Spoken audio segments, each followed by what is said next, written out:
Hello everyone, আজি আপোনালোকক মই সম্পূৰ্ণ এটা ধুনীয়া গ্লোইং ফেস পেক বনাই দেখুৱাই আছো আৰু A to Z কেনেকৈ স্কিনখন আমি কেয়াৰ ল'ব লাগে গোটেইখিনি দেখুৱাই আছো। এয়া প্ৰথমতে লৈছো মই বেসন 2 চামুচ, তাৰ পিছত লৈছো এইটো হালধি গুৰি গুড ভাইবছৰ হয়, তাৰ পিছত লৈছো অকমান মৌ, তাৰ লগত মই লৈছো দৈ।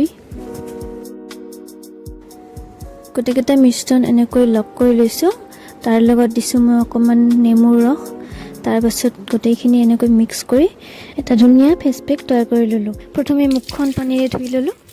ভিডিওটোৰ জৰিয়তে আপোনালোকে জানিব পাৰিব ঘৰতে কেনেকৈ ধুনীয়া এটা ফেস পেক বনাই কেনেকৈ লগাব লাগে, স্কিনখন কেনেদৰে আমি মাসাজ কৰিবলৈ গোটেইখিনি দেখুৱাই আছো। গতিকে ভিডিওটো অকনো স্কিপ নকৰাকৈ শেষলৈ চাই। প্ৰথমে এনেকৈ মই মুখখনত ফেস পেকটো লগাই ললো।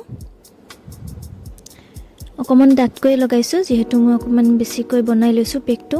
আপোনালোকেও এনেকৈ ঘৰতে এই পেকটো লগাই চাবচোন, স্কিনখন ধুনীয়া উজ্জ্বল হ'ব। মুখখনৰ লগতে আপোনালোকে এনেকৈ ডিঙিটো লগাই ল'ব পাৰিব। মই এনেকৈ গোটেই ডিঙিটোতে লগাই ললো।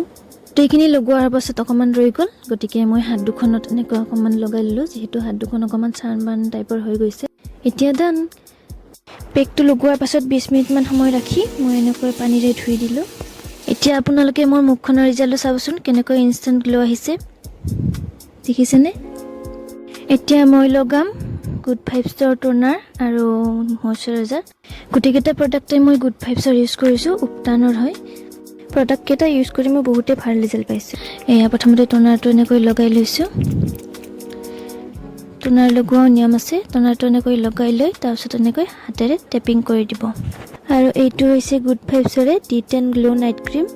এতিয়া মই নাইট ক্ৰীমটো লগাম যেহেতু মই ৰাতি ফেস পেকটো লগাইছো। ফেস পেক লগোৱাৰ লগতে আমাৰ স্কিনখন মাসাজ কৰাটো অতি বেছি জৰুৰী।